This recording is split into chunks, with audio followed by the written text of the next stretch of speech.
I have a roll of Pillsbury cookie dough, and I have this baking sheet that I covered with parchment paper. I've seen someone else do this. What I'm going to do is bake the entire roll of dough just as it is to make one giant cookie.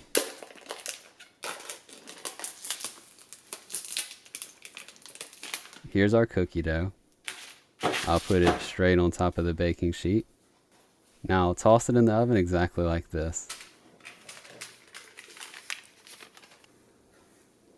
Alright, this is it. I had it in there at 325 degrees Fahrenheit for about 40 minutes.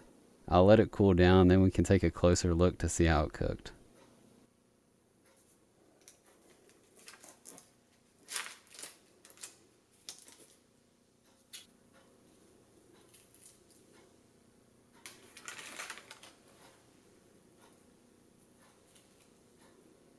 So it's crispy on the outside, and it's softer here in the center. It tastes like a cookie, of course, but that's pretty much it. Thanks for checking this out.